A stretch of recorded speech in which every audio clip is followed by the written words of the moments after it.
istəyən varmı?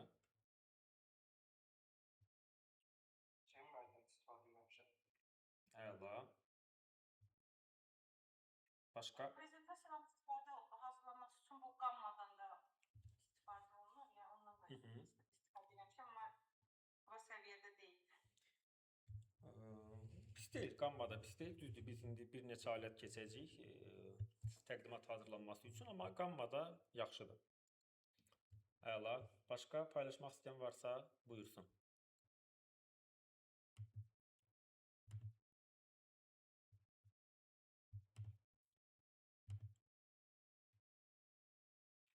Yoxdursa davam edək.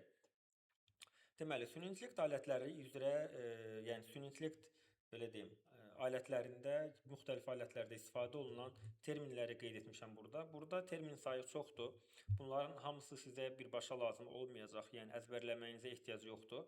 Amma ən azından adlarını və onların nə mənaya gəldiyini oxusanız çox yaxşı olar. Çünki qeyd etdiyim kimi, əgər özünüz araşdırmağa başlasanız, YouTube-da hansı videolar izləməyə başlasanız və s. bu zaman bu terminlərlə qarşılaşacaqsınız. Həmçinin ümumiyyətlə süni intellekt alətlərinin daxilində də bu terminlər qeyd olunmağa başlayır. Yəni getdikcə süni intellekt alətlərini yaradan şirkətlər elə varsayır ki, insanlar artıq bu terminləri bilir və bunların tərcüməsini yazmağa artıq ehtiyac görmürlər. Bu səbəbdən nəzər yetirməyinizdə fayda var. Siyahı biraz böyükdür. Bunları üzərində tək-tək dayanmayacağım. Siz bunların üzərində zəhmət olmasa evdə baxarsınız. Biz dərsin daxilində hansıları keçəcəksə birbaşa yalnız həmin terminlərin üzərində dayanacaq.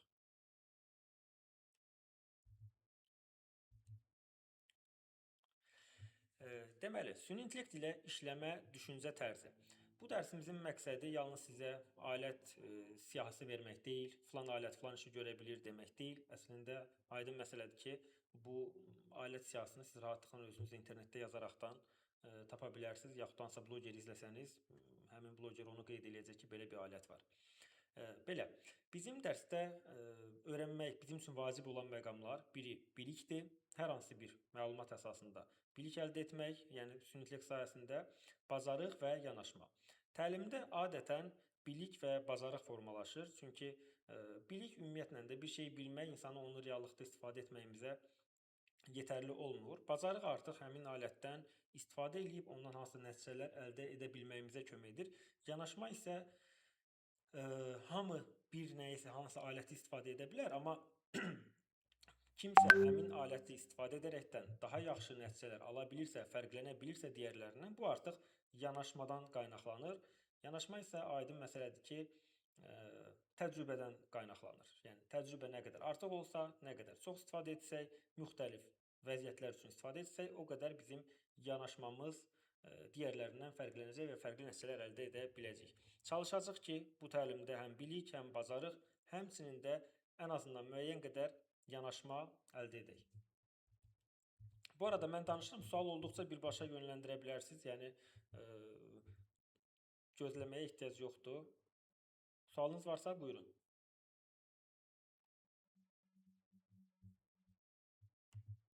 Dostlar, buradasınız? Aha. Bu arada ekran mən göründüyünü varsayaraqdan davam edirəm. Əgər görüntüdə hər hansı bir problem olsa, bildirin zəhmət olmasa. Belə, indi süni intellekt necə düşünür? Bunun haqqında danışmaq istəyirəm. Ekranda it və pişik şəkli var. Mövzu itlə pişiklə əlaqəli deyil. İndi örnəyi izah edəcəm, nəyə görə orada it pişik şəkli var. Süni intellektdə insanlar işlədiyi zaman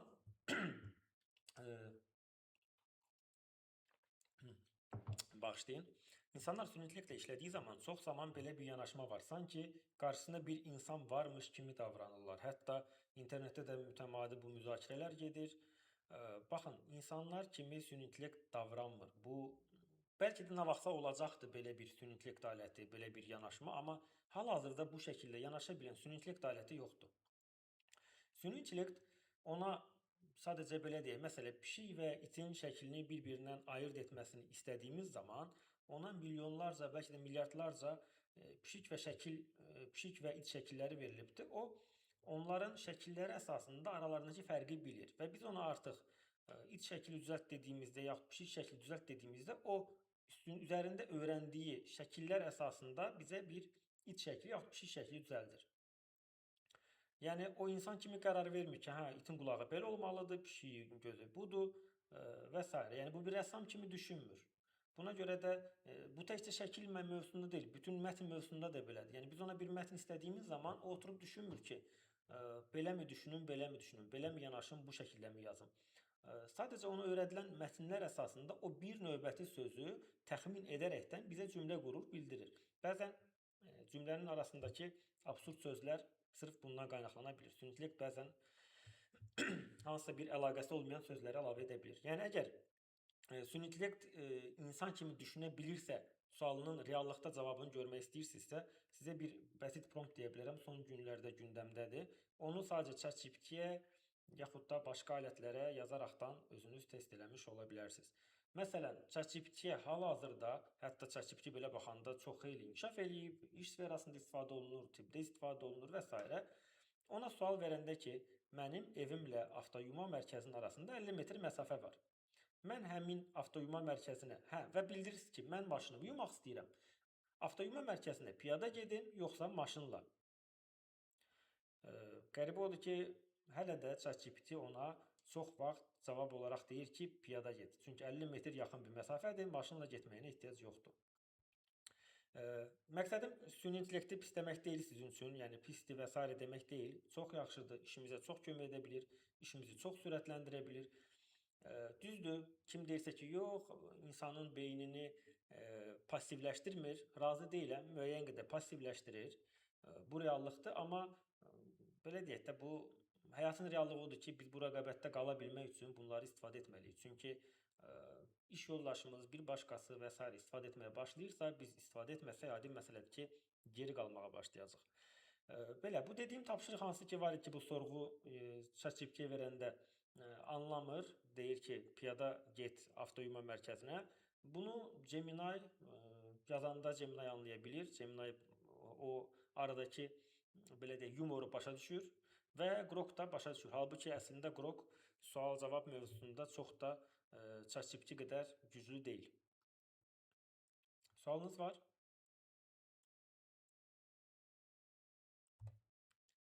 Sual yoxdur. Süni intellekt icraçıdır. Düşünən tərəf hələ də insandır. Bunu nəyə görə deyim? Düşünən əslində, yəni süni intellekt bir növ bir cavab verir. Düşünmə prosesi bunu adlandıra bilərik. Amma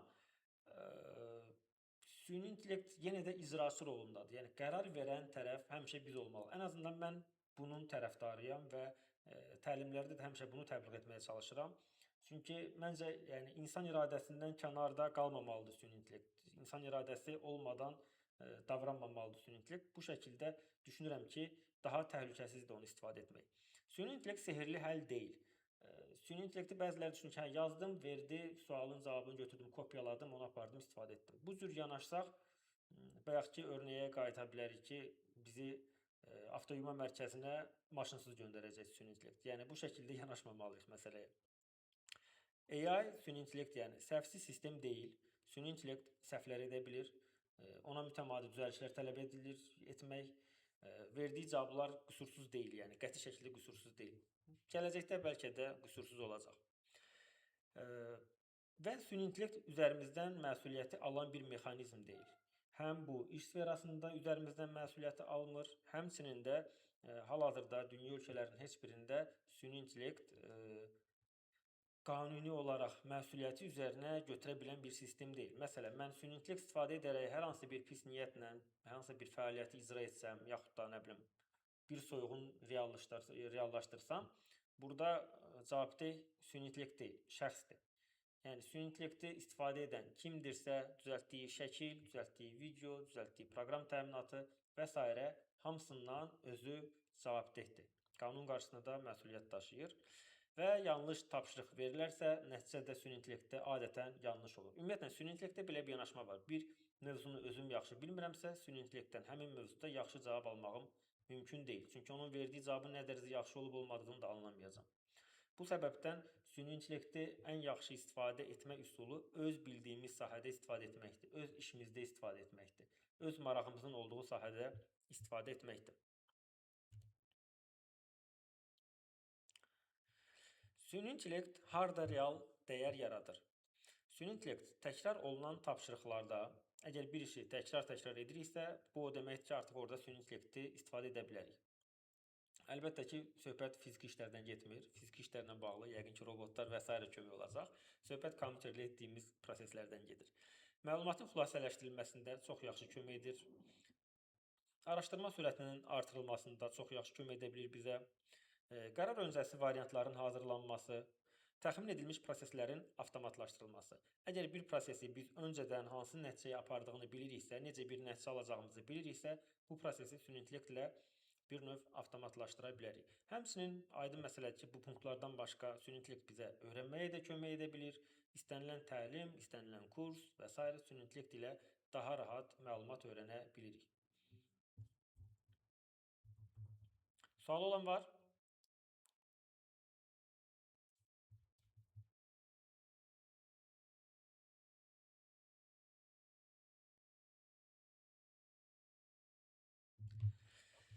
Sualı olan yoxdur. O zaman davam edək. Süni intellekt alətlərindən istifadə istiqamətləri. Süni intellekt alətlərindən əsas istifadə istiqamətləri birincisi yaradıcılıq istiqamətindədir. Şəkil, video, musiqi, yadcıdadırsa süni intellektlə indi biraz bəlkə də azalıbdır. Amma keçən illər belə bir dalğa var idi ki, hamı süni intellektlə şəkil düzəltməyə çalışırdı və internetə girəndə hətta süni intellektlə düzəldilmiş şəkil ilə reallıqda olan şəkil arasındakı fərqi tapa bilmirik. Bir dəqiqə üzürlü sayın.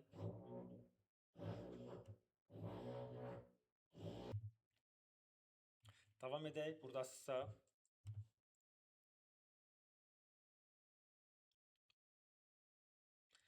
Deməli, süni intellektin bu istiqamətləri üzrə sualınız varmı?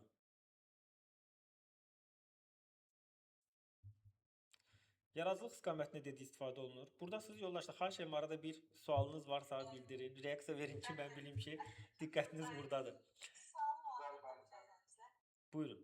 Məsələn, mən də ChatGPT-dən daha çox istifadə edirəm, amma bu yaradıcılıq istiqamətində heç istifadə edə bilmirəm. Yəni ChatGPT-də bundan istifadə etmək olur.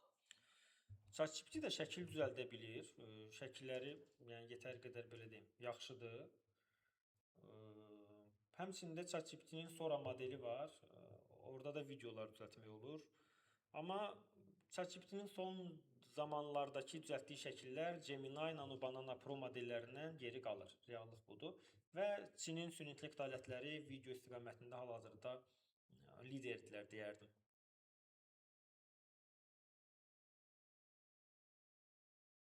Sualı eşitdim, amma açığı sualı kim səsləndirmişdi onu görə bilmədim. Arzu. Hə, Arzu xanım, tamam. Çox sağ ol. Xoşdur, xoşdur. Deməli, produktivlik. Produktivlik bizim dərsimizin əsas mövzusu olan hissədir. Günlük iş həyatında istifadə, hansı prosesləri ki, süni intellekt ilə daha sürətli edə bilərik. Bu sahənin üzərində əsas biz dayanacağıq, ikinci punkt üzərində. Vibe coding. Vibe coding nədir? Kod yazmadan, yəni kod yazma bacarığı olmadan hər hansı bir rəqəmsal həll etmək, həll yaratmaq. Vibe codinga ayrıca bir dərsimiz ayrılıb. Vibe coding haqqında çox qısa da olsa bu dərsin belə deyək, bu təlimin daxilində danışacağıq. Hal-hazırda süni intellekt vasitəsilə artıq saytlar, mobil tətbiqlər, proqram təminatları və s. hazırlamaq mümkündür. Buradakı CLI və IDE bu terminlərə fikir verməyə bilərsiniz ki, indilik daha sonraki dərslərdə çünki bunların fərqləri və s. haqqında ətraflı danışacağıq. Və avtomatlaşdırma prosesləri. Bu mövzu haqqında da qısa da olsa danışacağıq. Yəni avtomatlaşdırma nə işə yarayır, hansı prosesləri avtomatlaşdırmaq mümkündür, nələri avtomatlaşdırmaq lazımdır, nələri deyil, necə işləyir və s. Bu haqda da danışacağıq təlimimizdə. Düzdür, təlimimiz müddət olaraq qısa olsa da, bir ay olsa da materialı genişdir. Bu səbəbdən elə sizdən xahiş etdim ki, evdə mütləq zaman ayırasınız. Süni intellekt ilə problem həll etmə yanaşması. Süni intellekt ilə problem həll edə bilmək üçün, problem dediyim hər hansı bir yəni işlə bağlı bir məsələ ola bilər, onu sürətləndirmək istəyirik və s. qabağımızda duran əngəl əgər zamandırsa, Bunu həll etmək üçün olan addımlardan bəhs edəcəm. Öncə problemi birinci aşkar etməliyik. Adətən belə bir yanaşma var insanların çoxunda. Birinci başda süni intellekt alətini tapır, sonra onu harda istifadə edə bilərəm, onun üzərinə düşünür. Əslində yanaşma bu şəkildə olmamalıdır. Müəyyən süni intellekt bilgimiz varsa, bir neçə alət haqqında məlumatımız varsa, artıq biz öz iş prosesimizdəki problemi aşkarlamağa çalışmalıyıq. Hansı proses vaxt aparır, hansı proses rutindir, yəni hansı proses bizə sıxıcı gəlir.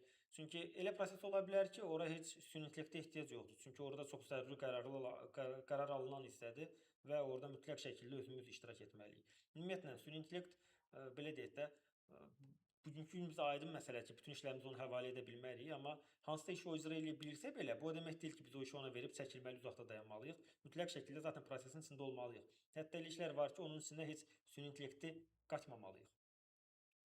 Və prosesləri hissələrə ayırmaq. Proseslər bəzən, günümüzdəki proseslər qəliz olduğuna görə süni intellekt hələ ki bəzən qəliz proseslərdən birbaşa işləyə bilmir. İndi biz süni intellektin belə deyək də, çox güclü bir texnologiya olduğunu düşünürük. Amma əslində tarix olaraq baxsaq, süni intellektin günümüzdə real istifadə edilməyə başlaması insanlar tərəfindən, yəni alət olaraq istifadəsi cəmi 3 ildir. Bunu belə qarşılaşdıra bilərik də. Yadınızdadırsa, Nokia telefonları 62-33 filan çıxanda təzə artıq rəngli ekranlı telefonlar çıxmağa başlayanda, MP3 musiqi filan telefonda olanda bizə çox böyük texnologiya kimi gəlirdi ki, bu çünki biz axı palafonik telefonlardan çıxmışdıq, hansılar ki çox böyük idi, ağ-qara ekranları var idi. Ekran deyə hətta bir şey yox idi, kalkulyator boyda bir ekranı var idi. Və Nokia telefonları çıxanda, rəngli ekran, MP3'lü telefonlar çıxanda bizə çox böyük texnoloji bir sıçrayış kimi görünürdü. Halbuki bugünkü telefonlarımızla qarşılaşdıranda görürük ki, orada çox da böyük bir texnoloji sıçrayış yoxdur qarşılaşdırdığımız zaman. Bəlkə də indi gələcəyin telefonları da eyni şəkildə qarşılaşdıranda baxıb deyəcəklər ki, bunların smartfon dediyi telefonlara baxın. Belə, yəni süni intellektdə baxsaq əgər tarix olaraq çox da uzun bir dövr deyil həyatımıza girdiyi, yalnız 3 ildir.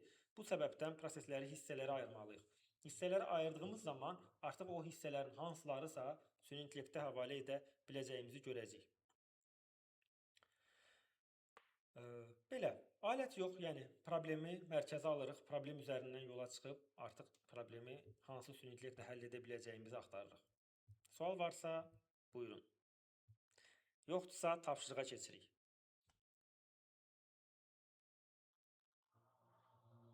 Dostlar, tapşırığa keçirik. Keçir. Aha, tapşırığı görürsünüzmü ekranda? Bəli. Deməli, hər hansı bir proses seçin, işinizlə bağlı, ümumiyyətlə dərsdə olacaq bütün tapşırıqlar hamısı hər kəs öz işi ilə bağlı edir. Tamam mı? Prosesi seçirik, hər kəs öz işi ilə bağlı bir proses seçirsiniz, çox prosesə ehtiyac yoxdur.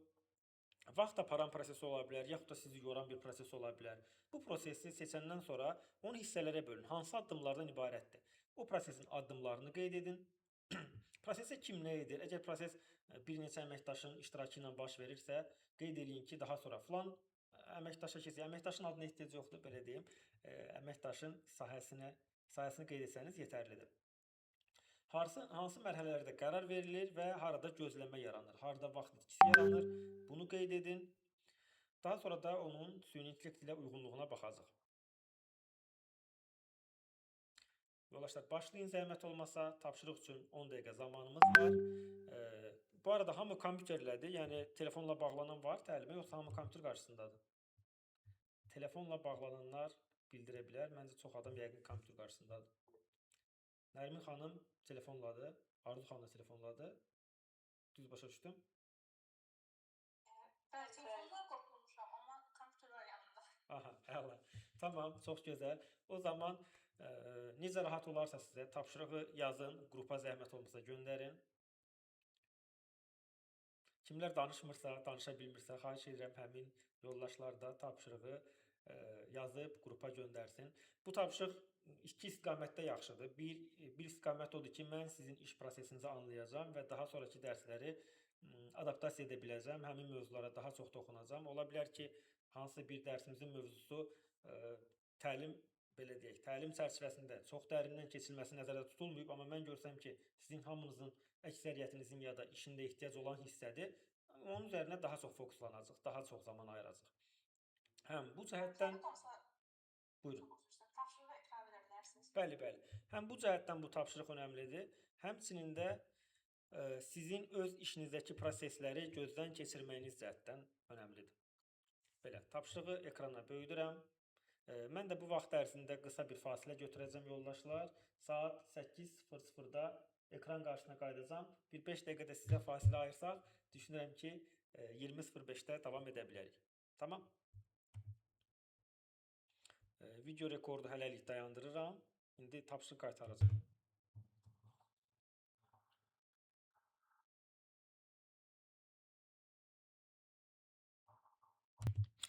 Aha. Əla, yazdıqlarınızı oxudum. Əslində gördüyünüz kimi hissələrə böldükdə prosesləri süni intellektə həvalə etmək mümkün olan proseslər xeyli artır. İstəyirsinizsə birazca bir neçəsini oxuyun. Məsələn, Səbuhi qayda proseslərin icazə üçün müraciət. İcazə üçün müraciətləri müəyyən qədərini süni intellektə həvalə etmək olar. Vətəndaşın reklam vurmaq üçün müraciəti, qanuna uyğunluğunu yoxlamaq, bunları da süni intellektə həvalə etmək olar. Arzu xanımda mühasibatlı xidməti satışı. Bu arada Arzu xanım, mühasibatlı xidməti satışı prosesi biraz çox kompleksdir. Onu ayrıca da bölmək olar hissələrə ki, satış prosesi necə həyata keçir? Yəni reklam üzərindənmi, üzbəüz görüşləmi, e-mail üzərindənmi, brief mi hazırlanır, göndərilir, xidmətlər paketi mi, yoxsa müştərinin sorğusu mu formalaşdırılır? Bu kimi hissələrə bölmək olar. Çox genişdir. Onların hamısını çalışdım ki, qısa edeyim. Çünki müştəri kanalı, satış kanalı daxilində genişdir. Məsəl üçün, burada nəzərdə tutdum ki, internet üzərindən gəlib. Başa düşdüm. Tacmal xanımda seçilmiş proses bank yeni kredit, kart, depozit məhsulu hazırlanmadan əvvəl bazar araşdırmasının aparılması. Bazar araşdırmasının aparılması üçün süni intellekt idealdır. Və həmçində qeyd etdiyiniz proseslərdən də müəyyən qədərini avtomatlaşdırmaq mümkündür. Nərmin xanımın yazdıqlarından dizayn araşdırması yeni bir layihəyə gəlir, amma deadline qısadır. Deadline qısa olanda süni intellekt mütləqdir. Research, moodboard, mind map, bu kimi proseslərdə süni intellekt rahatlıqla öhdəsindən gəlir tapşırığın. Vüqar bəyin qeydləri biraz qısa olubdur, çox türklər demişən az və öz qeyd edib. Onun da qeydləri içində çox rahatlıqla vizual seçimi, vizual hazırlanması hissəsini süni intellektə həvalə etmək olar. Brief hazırlanmasını süni intellektə həvalə etmək olar ki, hər dəfə briefi sıfırdan yazmayasınız. Həmçinin də ümumiyyətlə reklamdan sonra reklamın analiz edilməsi proseslərini də süni intellektə həvalə etmək mümkündür. Auditoriya seçimi və s. bu hissələrdə süni intellektdən rahatlıqla dəstək almaq olar. Belə, əla. Təşəkkür edirəm hamıya tapşırığa belə diqqətlə yanaşdığınız üçün. Tapşırıq haqqında davam eləyəcək. Ümumiyyətlə, bu qeyd etdiyimiz proseslər bizdən olacaq. Ümumiyyətlə, təlimdə bir tapşırıq digərinin davamı kimi olacaq bəzən.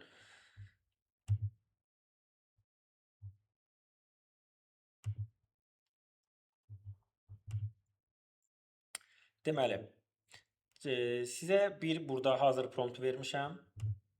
Bu ev tapşırığımız olacaq. Çox sadədir, çox belə primitiv bir tapşırıqdır. ChatGPT-yə bu promptu verirsiniz. Bu prompt nə üçündür? Bu promptun nəticəsində süni intellektdən siz bir özünüz haqqınızda bir master prompt əldə eləmiş olacaqsınız. Həmin prompt sizi bir növ təmsil edəcəkdir. İstəyirsinizsə qısaca oxuyun. Mən özüm haqqında sistemli bir master prompt sənədi hazırlamaq istəyirəm. Təcrübəm, bilik, bacarıqlarım, maraqlarım nədən ibarət olduğunu anlamaq istəyirəm. Bir mütəxəssis, sahibkar və məhsul yaradıcısı kimi hansı tərəflərimin güclü ola biləcəyini müəyyənləşdirmək istəyirəm. Haqqımda tam fikir, təsəvvür yaratmaq üçün mənə suallar verməlisən. Kim olduğumu, necə biri olduğumu, nə ilə məşğul olduğumu, nələri mənə maraqlı olduğunu, əvvəllər nələrə maraq dairəmdə olduğunu, nələrə nifrət etdiyimi və hansı qabiliyyətlərim olduğunu öyrənməlisən. Deməli, bu tapşırığı özünüzə uyğunlaşdıra bilərsiniz. Hər hansı bir əlavələriniz varsa, əlavələrinizi qeyd edə bilərsiniz, hobilərinizi əlavə edə bilərsiniz. Hansı şəkildə daha rahat öyrənə bildiyinizi əlavə edə bilərsiniz və s. Yəni, belə deyək, tapşırıq çox belə statik bir tapşırıq deyil. Oradakı promptu, bu sorğunu dəyişməyiniz, özünüzə uyğunlaşdırmanız daha faydalı olacaqdır. Hə, belə bu promptu siz ChatGPT-yə verdikdə onunla bir söhbət başlayacaq. O başlayacaq sizə suallar verməyə, dəqiqləşdirəcəkdir məlumatları, sizə təkrar suallar verəcək, verdiyiniz cavabın əsasında yenidən sual verəcək və s. Və ən sonunda ona deyirsiniz ki, bu söhbət əsnasında əldə etdiyim bilgiləri mənə ayrıca yaz. Və o sizə bütün əldə etdiyi məlumatları ayrıca qeyd edəcək. Həmin məlumatı kopyalayırsınız, hər hansı bir fayl şəklində saxlayırsınız. Sual var mı ev tapşırığı ilə bağlı?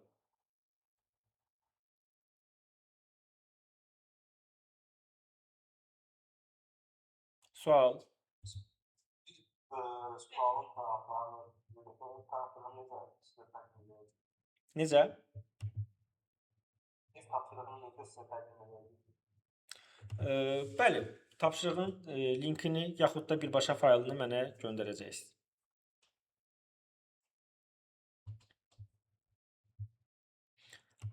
Həmçində özünüzə də saxlayın, çünki bəli. Sınıfın kimi yoxsa bir şey var, o söhbəti paylaşmaq var mı? Sadəcə kopyalaya bilərsiniz. Kopyalayıb mətin kimi hər hansı bir Word faylına yerləşdirib göndərə bilərsiniz. ChatGPT-nin bütün funksiyaları haqqında keçəcəyik. Sadəcə ondan əvvəl bu günləri bizim bir alətdən bəhs edəcəm sizə. Notebook LM alətindən. Aranızda bilməm istifadə edən olub yoxsa yox? Olubmu aranızda Notebook LM istifadə edən? Bəli, istifadə etmişəm. Necə idi təəssüratınız? Bəyəndiniz? Bəli, bəyəndim. Əla. Notebook LM haqqında danışmaq istəyirəm yoldaşlar sizlə. Notebook LM niyə birinci dərsimizin mövzusudur? Çünki Notebook LM Google tərəfindən hazırlanmış öyrənmək üçün olan bir süni intellekt alətidir. Öyrənməyə kömək edir. Həm dərsimizin materiallarını Notebook LM-də öyrənmək üçün istifadə edə bilərsiniz. Birbaşa Notebook LM əlavə edə bilərsiniz. Həm YouTube-dan hər hansı bir süni intellektlə bağlı video və s. materiallar tapdığınız zaman Notebook LM-dən istifadə edə bilərsiniz. Bu səbəbdən bu aləti ilk dərsin mövzusuna əlavə etmişəm. Notebook LM Google-undur qeyd etdiyim kimi. Gemini 3 Pro modeli və Nano Banana ilə işləyir. Həmçində Imagen modeli də. Imagen 3 zaten Nano Banana Pro deməkdir elə. Əsasında işləyir. Tədqiqat və təhsil üçün nəzərdə tutulmuş bir süni intellekt alətidir. Onun əsas xüsusiyyəti əsaslandırma prinsipidir. Servis yalnız istifadəçi tərəfindən yüklənmiş mənbələrlə işləyir. Yalnız yəni mənbəni həm biz manual şəkildə yükləyə bilərik, həmçində internetdən hər hansı mənbəni verə bilərik ki, bunun əsasında mənə hər hansı bir indi qeyd edəcəyimiz fayllardan birini düzəldə bilsin. Bu üstünlüyü nədir bunun? Notebook LM bu şəkildə istifadə olunduğu zaman halüsinasiyanı azaldır.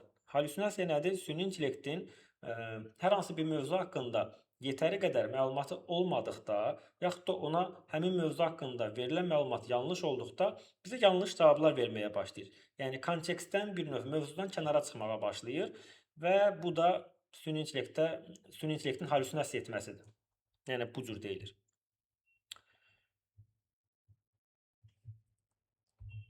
Belə. Notebook LM-in əsas interfeysi bu şəkildədir. İstərdim ki, Notebook LM-i elə birazdan keçid eləyək və real sayt üzərindən baxaq. Bu arada qeyd etmək istəyirəm ki, ödənişsiz şəkildə də, ödənişsiz versiyada da limitləri yetəri qədər böyükdür. Yəni türklər demişkən, ödənişli versiyanı aratdırmır. Tamamilə ödənişsiz şəkildə istifadə edə biləcəyiniz bir platformadır. Ödənişli versiyada daha çox belə deyək, limitləri daha artıq olur, daha çox fayl yükləmək olur və s. Amma ödənişsizdə də gəlib həmin limitə çatmaq həqiqətən də asan iş deyil.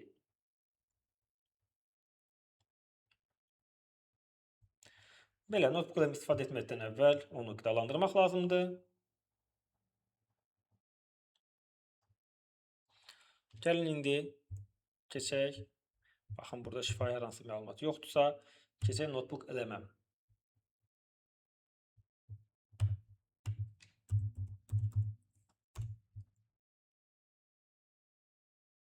Deməli, Notebook LM belə bir platformadır. Mən ondan çıxış eləyib yenidən giriş edim bəlkə, yoxsa ehtiyac varmı?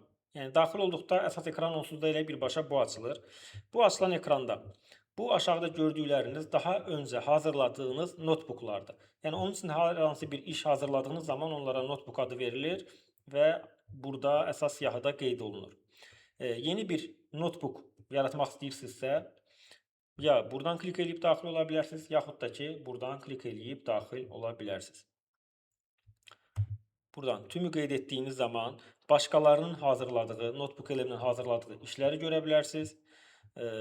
Daha doğrusu bu başqalarının sırf deyil də şirkətin, yəni Google'un notebook elemində bizə təqdim etmək istədiyi işlərdir.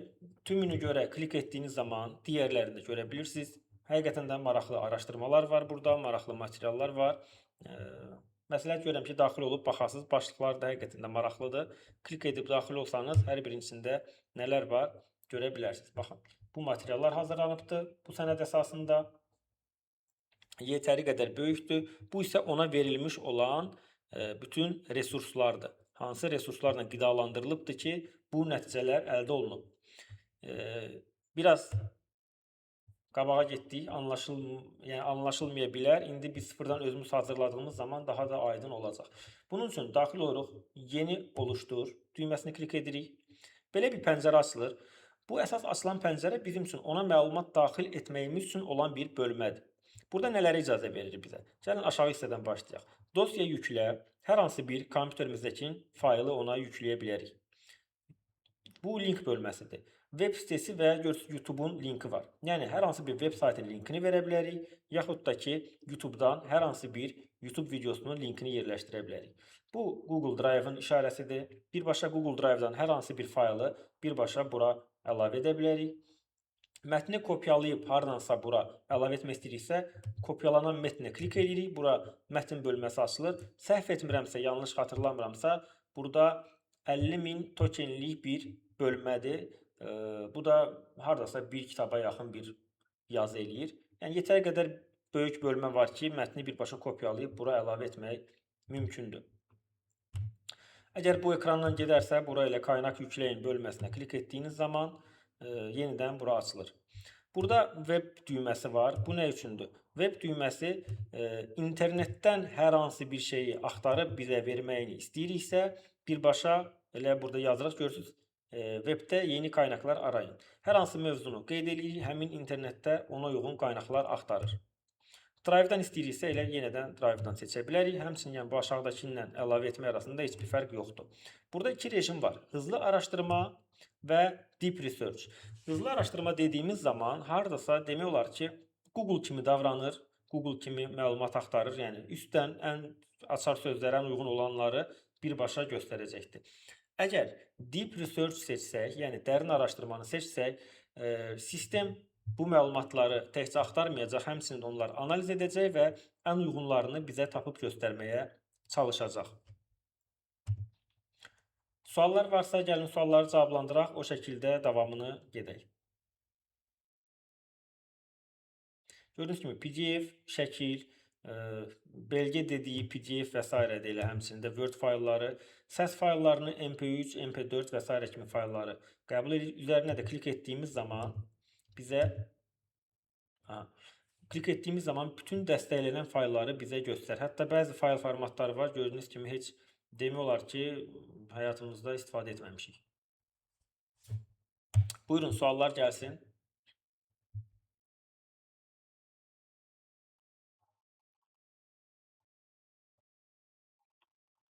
Səsim gəlir mənim?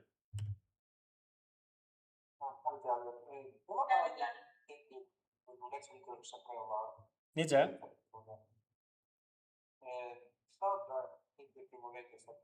Bəli, əlbəttə, nümunə göstərəcəm. Yəni, bu hissəyə qədər sualınız varsa, bildirin. Əgər yoxsa, davam edəcək. Məsələn, gəlin YouTube... Necə? Aha, tamam. Deməli, qaynaq əlavə etməyə klik elədik. Gəlin YouTube videosu əlavə edək. Bir YouTube videosu. Klik elədim həmin bölməyə. Burada mənə açıqlamalar verir. Birdən fazla deyil. URL, video linki, yəni yükləmək istəyirsinizsə, aralarında boşluq buraxmalıyım da sətirdən sətrə keçməliyim. Yalnızca web sitələrindən görünən mətnlər üçün aktarılır. Ücretli makalelər dəstəklənməz və s. Aşağıda açıqlamalarını verir. Bura daxil olub digər qaydalarını, şərtlərini də oxuya bilərsiniz. Gəlin mən YouTube-dan video seçim. Məsələn, elə bu kanalın içindən baxaq, uzun video varmı? Yoxdur burada uzun video. Uzun bir video tapaq, yükləyək.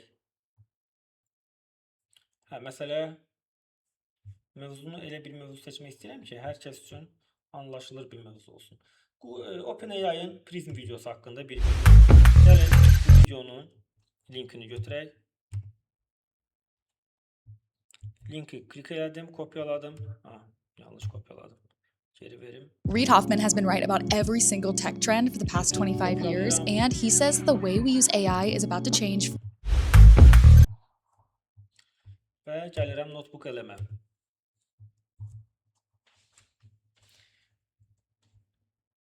Eklə düyməsinə klik etdim. Həmin videonu gördüyünüz kimi bura qaynaq olaraq əlavə etdim. Və bu videonu analiz edib və artıq burada mənə örnək suallar verir. İstəyirəmsə, yəni bu sualları ona birbaşa verə bilərəm. Yaxud da özüm buradan sualları verə bilərəm. Və verdiyim suallara bu videonun daxilindəki məlumatı əsasən cavab verəcəkdir artıq. Məsələn, yazıram ki, Prism nədir?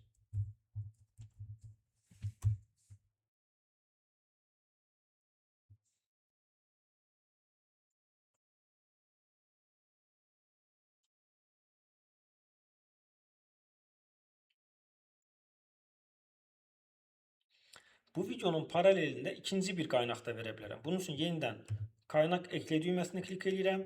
Əgər sayt verirəmsə, yenidən bura əlavə eləyə bilərəm. Həmçində eyni vaxtda bir neçə sayt əlavə eləyə bilərəm. Məsələn, gəlin bir neçə sayt əlavə edək. Burada bir Пользователь через Claude нашел потерянный. Gəlin.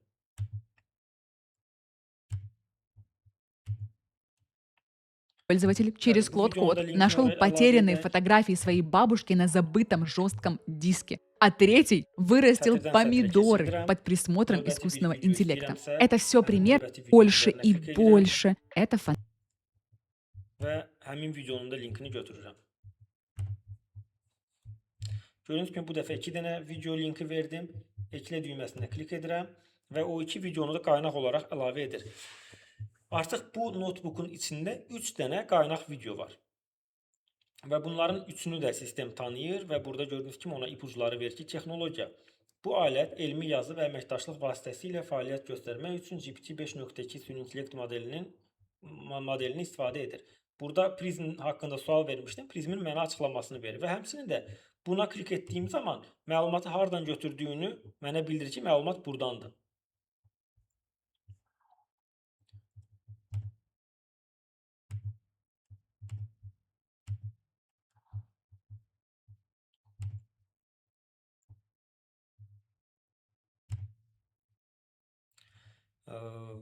Belə. Deməli, yəni bu məlumat əsasında məsələn, klik elədim özünün mənə məsləhət gördüyü suallardan birinə və həmin sual haqqında buradakı qaynaqlara əsasən mənə cavab verəcək. Daha sonra mən bu məlumatlarla nə edə bilərəm? Buradakı düymə aydın məsələdir. Pəncərəni sağa sola aparır, böyüdür, balacalaşdırır yəni. Daha sonra burada bu not dəftəri yapılandır bölməsi var. Bura klik etdiyim zaman mənə deyir ki, not dəftərləri farklı hədəflərə ulaşmanıza yardımcı olacaq şəkildə özəlləşdirilə bilir. Araşdırma yapma, öyrənməyə yardımcı olma, farklı baxış açıları sunma və ya belirli bir tarz və üslubda söhbət etmə. Deyir ki, yəni siz buradakı bölmədən konfigurasiya etsəniz, düzəlişlər etsəniz, onun bir növ nə üçün istifadə etdiyinizin məqsədi dəyişə biləcəksiniz. Deməli, söhbət hədəfinizi tarzınıza və ya rolünüzə tanımlayın və burada varsayılandır. Bu o demək ki, yəni default hansı şəkildə cavab verməlidirsə, o formada cavab verəcək. Öyrənmə kılavuzuna klik etsəm, bu mənə daha çox həmin məlumatı öyrənmə əsasında çalışacaqdır. Mənə həmin məlumatı öyrənmək üçün xırdalayacaq bir növ. Özələ klik etsəm, artıq burada özüm istədiyim şəkildə verərəm. Baxın, burada öyrəntidə yazır. Tarzı özəlləşdirin. Doktor öyrəncisi səviyyəsində yanıt ver. Ya da farklı roller öner. Rol yapma oyunu sunucusu gibi davran. Vesaire kimi burada mən ona fərqli promptlar verə bilərəm və tamamilə 10.000 sözdən ibarət bir sorğu qoya bilərəm ki, bu formada cavab versin bu qeyd etdiyim materialın əsasında. Həmçində burada cavabın uzunluğu hansı formada olmağını istəyirəm. Əgər uzun olmağını istəyirəmsə, daha uzuna klik edirəm. Daha qısa cavablar verməsini istəyirəmsə, qısa cavablara klik edirəm. Varsayılan isə sistemə həvalə edirəm ki, sistem hansı şəkildə uyğun görürsə, o şəkildə mənə cavab versin. Bunlar başa düşdünüz yəqin ki, nə mənaya gəldiyini, düzdürmü? Sual varsa bildirin. Mənim sualım da ondan ibarətdir ki, indi mən kompüterə daxil olduğum dili harda dəyişmək olur? Məsələn, siz türkçədir. Bu Google'un öz dilini dəyişməlisiniz. Birbaşa buradan dil dəyişmə bölməsi, burada da var, çıxdı dili. Siz interfeysin dilini dəyişmək istəyirsiniz, yoxsa verdiyi məlumatın dilini? Yox, interfeys. İnterfeysin dilini dəyişmək üçün buradakı Google hesabınızın üzərinə gəlməlisiniz. Hesabınızı yönetinə klik etməlisiniz. Daha sonra kişisel bilgilərə klik etməlisiniz və bu kişisel bilgilər bölməsində dil bölməsi var. Bu dili dəyişməlisiniz. Daha sonra Google'un bütün servisləri dili dəyişəcəkdir. Sonra notebook elemə daxil olub səhifəni yeniləməlisiniz ki, o dili dəyişsin.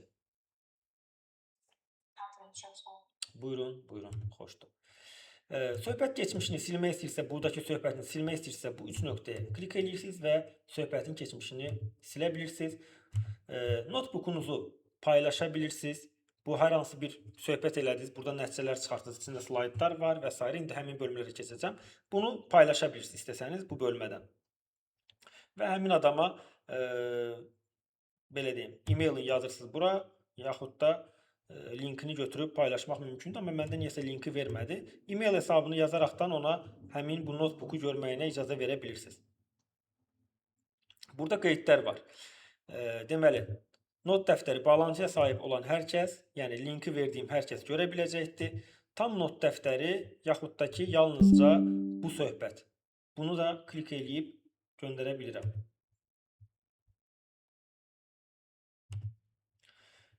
Daha sonra ayarlar bölməsidir. Ayarlar bölməsində nələr var? Notebook elem yardımı burada onların tez-tez verilən suallardır. FAQ dediyimiz bölmədir. Necə istifadə edə bilərəm, hansı funksiyalar var və s. bu haqqındadır. Geri bildirim göndərmək, hər hansı bir mövzuda raporlama etmək istəyirəmsə, şikayət etmək istəyirəmsə, geri bildirim bölməsindən göndərə bilirəm. Discord bu onların Discordlarındakı community'nin daxil olmaq üçün bölmədir. Sizə lazım olacaq burada çıxdı dili. Digər bölmələr əsasən çox da lazım olmayacaq. Abunəliyi yönətmək isə sizi Google abunəliyi almaq üçün olan bölmədir. Abunəliyi də buradan almaq ehtiyac yoxdur. Artıq əgər almaq istəsəniz Gemini-nin daxilindən onun üzərindən keçəcək. Çıxdı dili nə üçün önəmlidir? Burada yazdığınız məlumat fikir verirsiniz. Videonun biri, hətta videonun biri türk dilində idi, qalan ikisi isə rus dilində idi. Amma mənə cavabları Azərbaycan dilində verir. Çünki məndə burada çıxdı dili, Azərbaycan dili qeyd olunub. Bu səbəbdən mənə Azərbaycan dilində cavab verə bilir. Notebook elem nə cəhətdən bizə böyük müsbət verir? Məsələn, hər hansı bir video var, ingilis dilindədir və böyük, uzun bir videodur. Mən isə ingilis dilini çox yaxşı bilmirəm. Yaxud da videodakı dil başqa bir dildir, tutaq ki, Çin dilindədir, Yapon dilindədir və s. Siz həmin qaynağı rahatlıqla bura əlavə edib artıq onun əsasında müzakirələr apara bilərsiniz, suallar verə bilərsiniz. Suallar vermək və s. bunun notebook elemin ən bəsit funksiyasıdır. Daha sonra isə nələr edə biləcəyimizi sizə göstərim. Deməli, buradakı verdiyimiz qaynaqlara əsasən səsli özət düzəldə bilirik. Yəni, səsli özət dediyimiz podkasta oxşar bir səs yazısı düzəldir. Gəlin buradan türk dilindəkini çıxardım. Çünki türk dilində deyəcəksiniz ki, Azərbaycan ilə yaxındır, rahatlıqla netdir. Gəlin türk dilini çıxardaq. Claude Code və Claude Code haqqında olan ikinci bir videomuz var. Onlar əsasında podkast düzəldəcək. Burada nəyi qeyd eləmək istəyirəm bəstə olaraq? Buradakı bu karandaş işarəsi var ya, birbaşa buna klik etsəniz, o başlayacaq birbaşa həmin o podkast səs yazısını hazırlamağa. Amma karandaşa klik etsəniz əgər, bizə icazə verəcək ki, biz burada hər hansı əlavələr edək. Məsələn, burada biçim, ayrıntılı incələmə, iki sunucu arasında keçən qaynağınızdakı konuları açıqlayıb bir-birinə bağlayan canlı bir söhbət. Bunu düzəldəcəkdir. Əgər özət desəm, buradakı məlumatı qısaca özəti olaraq verəcəkdir. Eleştiri desəm, o podkastdakı adamlar bu mövzunu öz aralarında müzakirə edəcəklər və biri digərinin bir növ Azərbaycan necə olur? Müzakirə, nəysə, söz yadıma sala bilmədim. Müzakirə edəcəklər. Digəri isə tartışmadır. Yəni biri deyəcək, digəri isə ona arqumentlər gətirməyə çalışacaq həmin mövzu ilə bağlı. Burada uzunluğunu ayarlaya bilirəm. Qısa yaxud da varsayılan. Varsayılan sistem tərəfindən özü qərar verir hansı uzunluqda olacaqdır materialın uzunluğuna əsasən. Qısa isə mümkün qədər qısaltmağa çalışacaqdır. Həmçinin də hazırlanan podkast hansı dildə olsun, bunu tənzimləyə bilərəm buradan. Və həmçinin də əlavə buradan sorğu verə bilərəm ki, bu şəkildə yaz, bu formada yaz. Məsələn, buraya yaza bilərəm ki, 5 yaşında uşağa izah edirmişsən kimi podkast hazırla. Gəlin elə кейsimizi bunun üzərindən quraq.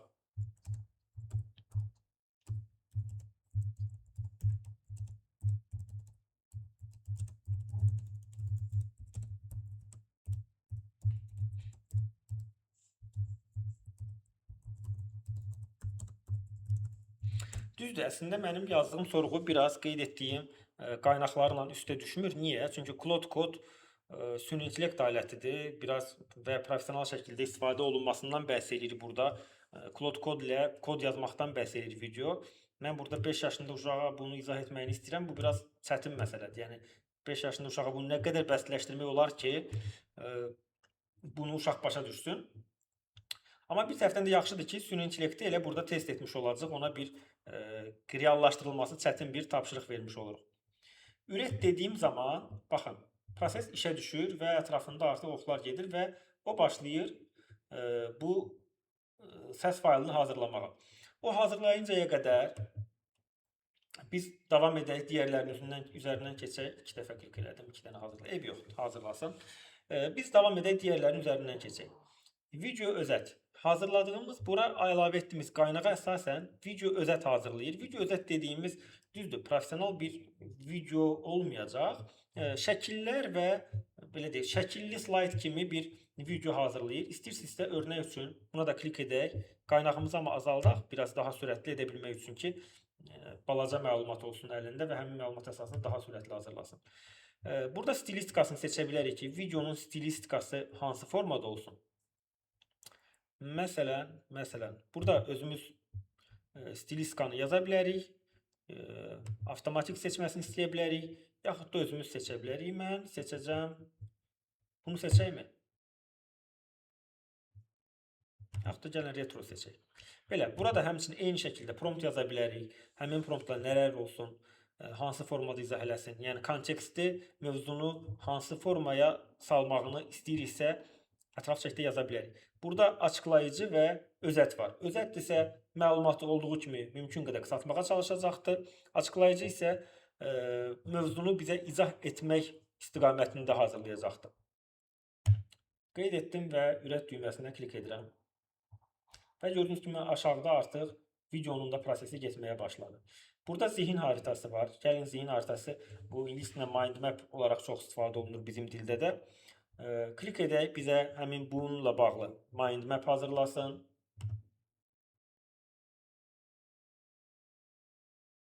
Mind map də işə düşdü, hazırlayır. Raporları da verək, düzəltməyə başlasın. Kendiniz oluşturun. Özəl bəlgə, çalışma kılavuzu, yəni çalışma kılavuzu kimi hazırlasın. Bilgi kartları təhsil sahəsində nəyisə mövzunu öyrənmək istəyiriksə bizim üçün çox yaxşıdır. Bilgi kartları nədir? Bir tərəfində məlumat olur, bir tərəfində sual olur. Klik etdiyimizdə arxa tərəfində isə bizə həmin məlumatın cavabını göstərir. Gəlin qeyd eləyək. Kart sayı daha az eləyirəm ki, daha sürətli eləsin. Zorluq səviyyəsi asan seçirəm. Burada da həmçinin istəyirəmsə qeydlər yazıram və ən maraqlısı odur ki, bizə çox məntiqli burada açıqlamalar verir, örnəklər verir və biz örnəkdən yola çıxaraqdan öz mövzumuza uyğun sorğunu bura yaza bilərik. Buna da ürət deyirəm, qoy bilgi kartlarını hazırlasın. Burada slayd var. Slayd bölməsi düzdür. Slaydı birbaşa PDF olaraq verir, PowerPoint kimi vermir. Yəni daha sonra oradan yüklədiyimiz slaydları üzərinə dəyişiklik etmək çətindir. Mümkündür. Necə mümkündür? PDF olaraq versə də həmin slaydı biz Canva-ya yükləsək, Canva oradakı mətnləri oxuyacaqdır. Canva oradakı mətnləri anlayacaq və mətnlərdə artıq dəyişiklik edə biləcək. Başqa alətlər də var slayd hazırlamaq üçün. Sadəcə bunun daxilində də var deyə bunun üzərindən keçək. Ayrıntılı sunu. Sunucu slaytları. Gəlin ayrıntılı. Sunuya klik edək. Uzunluğunu qısa edək. Çox uzun olmasın. Daha az vaxt geçsin. Və buna stilistikası haqqında, hansı tərzdə olması haqqında bir prompt verək.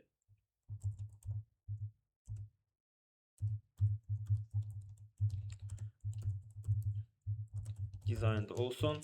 Bu arada aramızda dizaynerlər də var. Xahiş edirəm, bu mövzu ilə bağlı evdə çox maraqlı işlər hazırlayasınız. Ev tapşırığını birazdan paylaşacağım. Bununla bağlı futuristik dizaynda olsun. Narıncı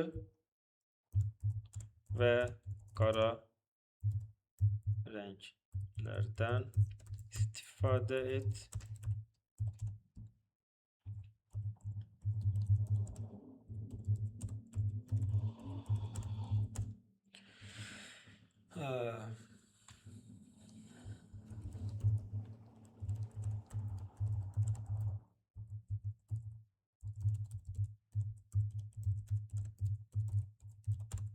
Sorğu biraz həlqəsizdir. Hamısında bundan da istifadə et, ondan da istifadə et oldu.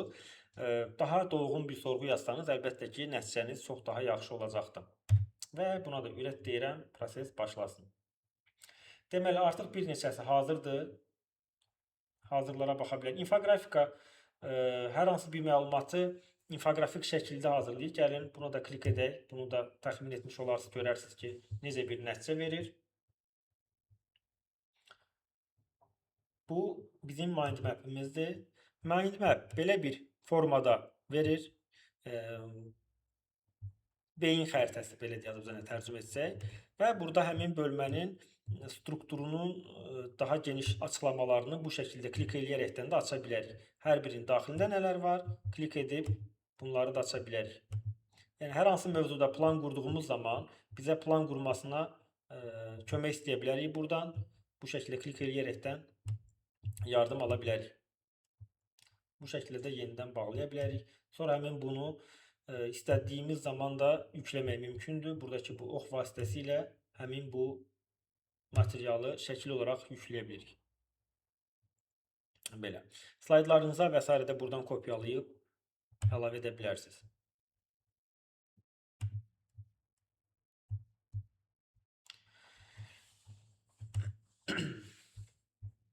Baxaq, başqa hansı materialımız mövcuddur.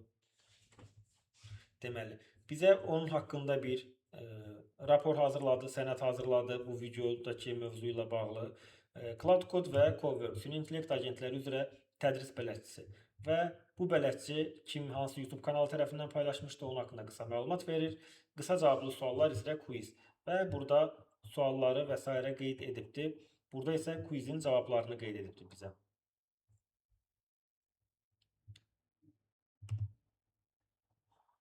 Başqa hansı hazırdır? Aha, bilgi kartları. Bilgi kartları, baxın, gördüyünüz kimi bu şəkildədir. Süni intellekt agenti nədir? Əgər mən başa düşmüşəmsə, yazıram ki, məsələ anladım, yaxud da qaçırdım.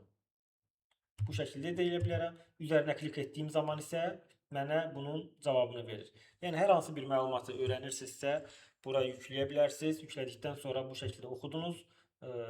Bilmirsinizsə, o bu tərəfə əlavə eləyəcəkdir. Bilmədiyiniz hissəyə bunu təkrar sizin əlimdə idi. Bağışlayın. Buna klik etsəniz, qaçırdım bölməsinə klik etsəniz, bu sualı sizə təkrar göstərəcək. Əgər anladım desəniz, artıq həmin sualı sizə təkrar göstərməyəcək. Sual var, yoldaşlar?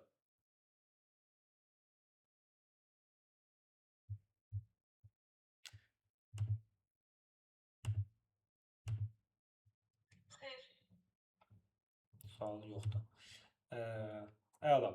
Bu şəkildə gördüyünüz kimi bütün məntiq bunun üzərində qurulubdur bilgi kartlarında. Bu şəkildə klik etsəniz, bir növ testləri həll etmək üçün, məlumatı daha da yaxşı öyrənmək üçün suallardan istifadə edə bilərsiniz. Məsləhət görürəm ki, dərs slaytlarını da bu şəkildə əlavə edin. Oradan suallar hazırlayacaq. Həmin suallar əsasında yenidən özünüzü yoxlaya bilərsiniz. Aha. Təsəvvür edin ki, kompüterinizdə yaşayan kiçik bir köməkçiniz var.